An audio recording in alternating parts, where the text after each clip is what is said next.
Hello friends, welcome to Monika world girls. ఇవాళ recipe వచ్చేసి గుమ్మడికాయతో ఏంటా అనుకుంటున్నారా? గుమ్మడికాయ పాయసం. అయితే గుమ్మడికాయ పాయసం ఎలా చేయాలో చూసేద్దాం రండి. ఫస్ట్ ఒక గుమ్మడికాయ తీసుకొని దాన్ని బాగా వాష్ చేసుకొని కట్ చేసుకోండి. స్ట్రైట్గా కట్ చేసుకున్నాం అనుకోండి, మనం వెనక తోలు పీల్ చేసుకోవటానికి చాలా సులువుగా ఉంటుంది. చూడండి ఎలా కట్ చేసుకున్నాను, స్ట్రైట్గా సేమ్ యాజ్ టీస్గా అలా కట్ చేసినా అనుకో చాలా ఈజీగా, ఎక్కువ శ్రమ పడకుండా ఈజీగా తోలు పీల్ చేసేసుకోవచ్చు. చూడండి ఎలా పీల్ చేసుకున్నాను, అన్నీ సేమ్ అలానే అన్నీ పీల్ చేసేసుకొని ఒక ప్లేట్లో పక్కన పెట్టేసుకోండి. ఇప్పుడు మనం ఆ పక్కన పెట్టుకున్న దాన్ని చిన్న చిన్న ముక్కల్లా కట్ చేసుకుందాం. ఎందుకు చిన్న ముక్కలు అంటే మనకి పాయసం కదండి, ఉడకాలి కదా. కొంచెం ఉడకాలంటే చిన్న చిన్న ముక్కలు అయితే ఈజీగా ఎక్కువ టైం తీసుకోకుండా త్వరగా ఉడికిపోతాయి. నేను అన్నీ కట్ చేసి పెట్టుకున్నాను చిన్న చిన్న ముక్కలు.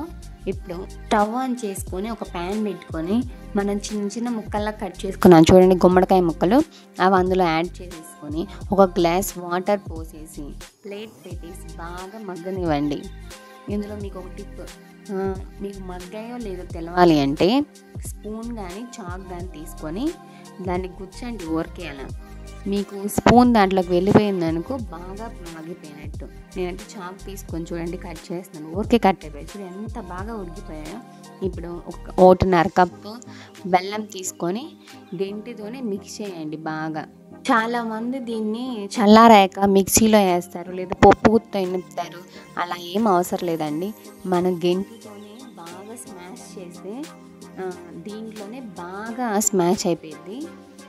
చూడండి ఎంత బాగా స్మాష్ అయ్యాయో. నేను ఇక్కడ ఇంకేం ఉపయోగించాను, ఓన్లీ గెంటితోనే బాగా మిక్స్ చేస్తూ ఉన్నాను, బాగా మగ్గిపోయి. ఇప్పుడు ఇందులోనే ఒక గ్లాస్ మిల్క్ యాడ్ చేయండి.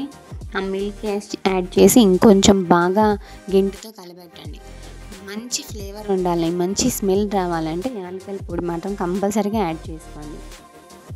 యాలకుల పొడి మాత్రం స్కిప్ చేయకండి, బాగా మంచి టేస్ట్ వస్తుంది.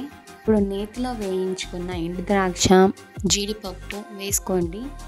ఇప్పుడు దీన్ని బాగా మిక్స్ చేసేసుకొని స్టవ్ ఆఫ్ చేసుకుంటే వేడి వేడి గుమ్మడికాయ పాయసం రెడీ.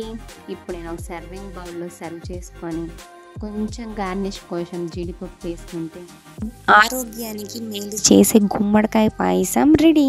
పిల్లలైతే చాలా బాగా తింటారు. Please subscribe my channel.